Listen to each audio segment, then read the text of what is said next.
Well. It has been a hot minute. What's going on, guys? This is Splurge bringing you quite a, how should I say, overdue and quite late recording. This is the UPC Season 5 season review, seeing as I got caught up kind of about midway through the season doing university work. But so we're here now, hopefully giving you a nice New Year's present, bringing you the season review where we're going to be looking back at some of the best and worst moments from each squad's work. So a couple of things to understand is we had quite a lot of changes. Everybody I think was quite exhausted when it came to season 5. So there is one particular team out of the 12 that finished that I won't be talking about. I'm only going to be talking about the players who are still active by week 12. And so kind of we're thinking of having quite a long break after this. I'm not sure whether this saying this now. I should be allowed to, but oh well. So, coming in at number 12, they finished 12th in the league by the standings of the standard season. We have Arceus of the Los Angeles Lycanrocs coming in with a record of 3-8 and a differential of -20. From what I remember at the start of the season, I didn't understand this team because it was too single-minded on a single theme, and it hasn't really been addressed across the season, which understandably it kind of was held so deep within kind of the structure of the team. And so, I mean, you made the best of a bad situation throughout the season. There was a couple of particular spot kind of highlights when it came to, so I've given here the finest outing was against myself, where you beat me 2-0, and Tapu Lele was your MVP by a country mile. It just consistently managed to put in some work every week, as kind of your S or A tiers should do. And I mean, if and when season 6 comes round, Arceus, come on, draw something good. We know that you can make playoffs kind of without trying too hard. Like, you didn't need to give yourself this much of a handicap.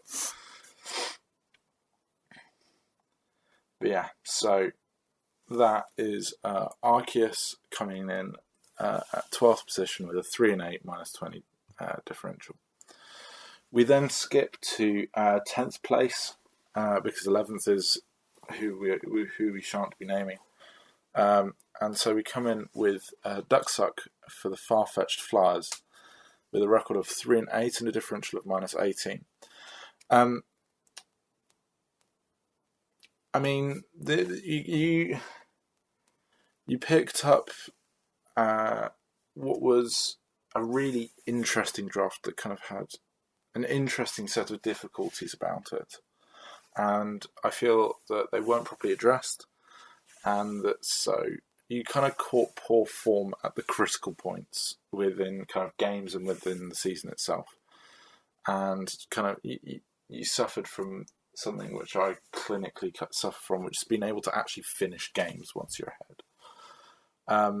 Your MVPs kind of generally across the board, I couldn't really make my mind up between Clefable, Gyarados and Mega Medicham. Mega Medicham being kind of the kingpin to your finest outing, which was week 6 versus Arceus, with a 4-0 win. I will admit that whilst I was busy, I couldn't actually focus too hard on how everybody else was doing whilst I was playing. So I can't pass much for a remark past. I mean, you did well for what you were given with, but didn't improve much on what you had. Yeah, coming in at number 9, we have Hashok of the Mississaugas with a record of 3-8 and a differential of -3. Immediately taken away from that, you cut your losses fine, which I can kind of I actually take heart towards, because it shows the potential for being a really good player. Your finest outing, you're the only person who I've given your finest outing being a loss, but there is so much depth to why. Because it was week 7 when you played Sketch, and so you were one of 3 teams to actually really challenge Sketch. The 2 others beat him, but you were the only other person who really, really asked genuine questions of Sketch's draft and his general playing. Your MVP was Tapakoko. I mean, he was there all the way through the season, putting in work. As I said, kind of my final thoughts here. So yeah, the changes that you made kind of made a huge difference, and you actually looked far more promising in the latter part of the season. You just failed to pick up those wins when you needed them. Coming in at number 8, we have Coach Oak of the Ikitan Incineroar. If you give me a second, I'm quickly dealing with something else. You get to hear me mid-speech.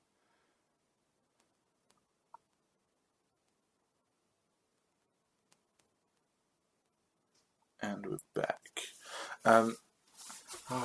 Coach.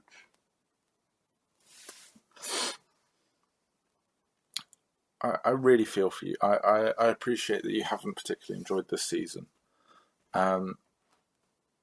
Just you had, it was weird. Like you had a vein through the middle where you really got into your stride, and then you fell off it again towards the end of the season. I think that was more just you getting tired of season, which is understandable. Just the draft didn't make much sense, and we know that. And just for what you came really quite close to pulling playoffs with a stupendously, just ridiculously bad record, and for that you need more. You need to get more respect than it's given for only getting 8th. Your MVP, in my opinion, was Crocodile. Again, I kind of just went for the ones which turned up and put in work week in, week out. And so your finest outing, of course, was your week 11 game versus Ducks, where you won 4-0. It kept you in the loop. You were able to actually really pile the pressure on myself and Jimmy as to whether or not we'd make playoffs. But yeah. All the best in wherever you go and what you do in the future, my man. I'm sorry about this season. Coming in at 7th, it's myself. I got a record of 4-7 with 0 differential. I'll be proud of that one. My finest outing being week 9, personally versus Bash, where I won 5-0.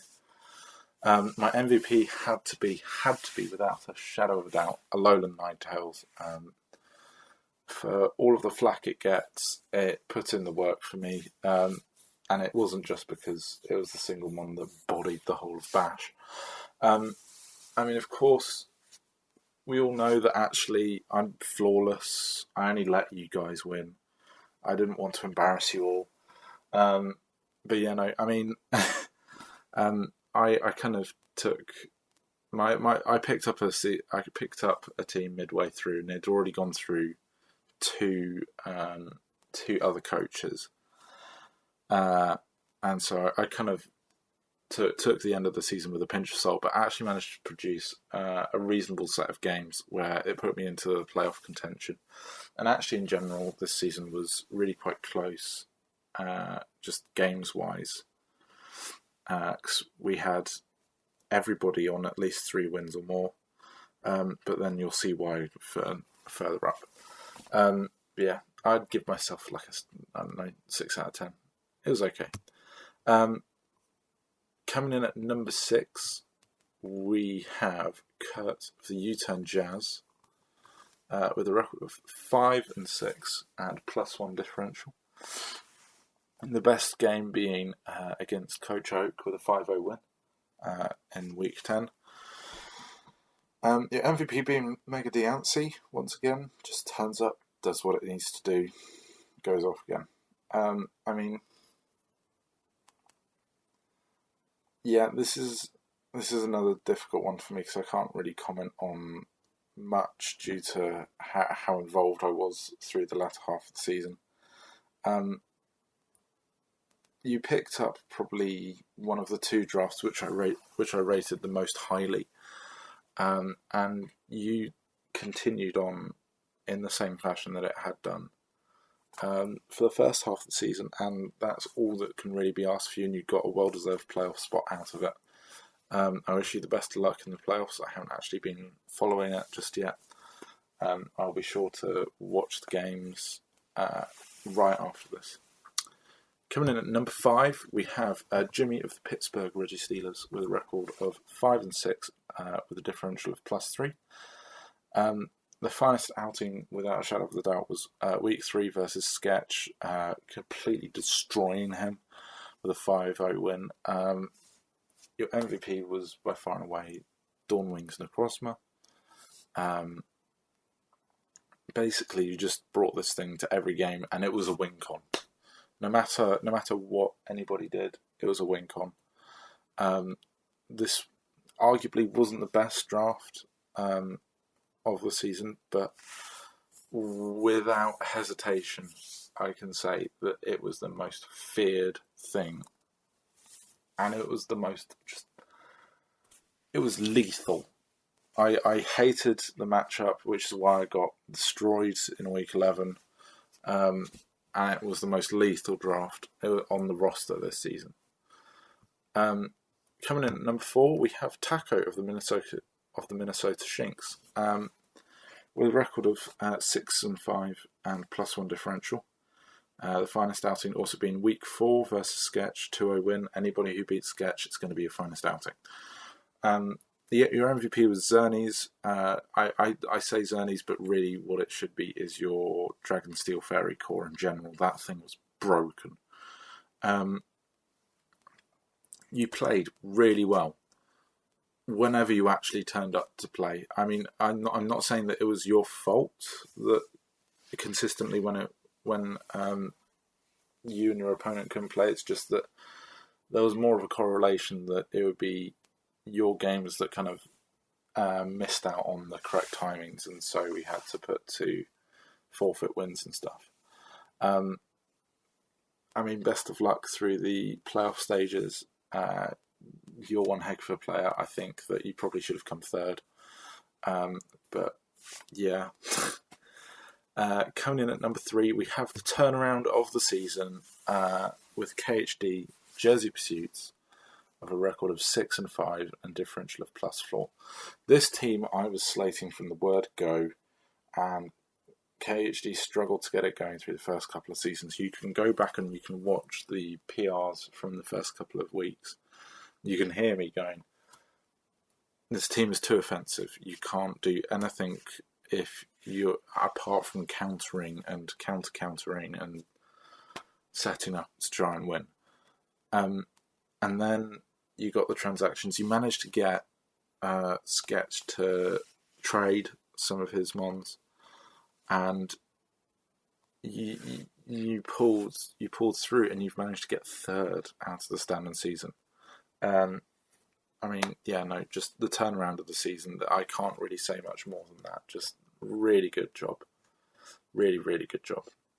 Then we now come into Bash of the New York the New York Muse, with a record of 8 and 3 and a differential of +11. Yeah, this was just a really solid season. I mean, once again, so this is a draft which I wasn't sold about, but the fact that it's been this consistent. It just kind of it puts your play style and your playability and your flexibility to a draft on a pedestal, and it's something which you should be commended for. I mean, your MVP, I don't know. I'm just going to put it as Suicune because, yeah, Suicune. And your finest outing for me was probably Week 8 versus KHD with a 2-0 win. It's just really well played out. You're patient. You managed to go for the knife when you needed to. And finally, we have at number 1, Sketch AV and the Winston Stall 'em Ups, with a record of 9-2 and a differential of +28. Your MVP was Lugia or Mega Sableye, one of the two. I don't care. Your finest outing, it was whenever that Sableye set turned up. You'll know what I mean. But so, I mean, this draft and this season was just a case study on why auction drafts, auction drafts should never be allowed, and how just how well bulky cores can be utilised to absolutely lethal effect. The epitome of just watching road crashes in games, the cream of yawn fests. It was annoying to watch when it turned up, but then it was so beautiful in how well it destroyed everybody, apart from when you got embarrassed. But we promised not to talk about that too much. But yeah, no, I mean, a worthy top of the standings. From the word go, I didn't like this because it was too good. Your MVP was Lugia or Mega Sableye. I already said that. Just damn. I can't genuinely. I don't have words for this season in terms of Sketch's work. And I guess that's where we have to leave it. It's been a pleasure doing the little amount of stuff that I have done. I would like to apologise for my dip in uploads. It probably contributed to some of the stagnation, just generally because my activity dropped in the league. But I want to wish everybody a very Merry Christmas, even though it's been and gone, and a very Happy New Year. Work hard, play hard, heat harder. Yeah, thank you everybody for watching, and I'll see you in season 6 or on my channel where quick shameless plug. I have 2 new leagues coming up quite soon, which I'm going to be uploading for. But yeah, thank you everybody. Have a lovely day, evening, whatever.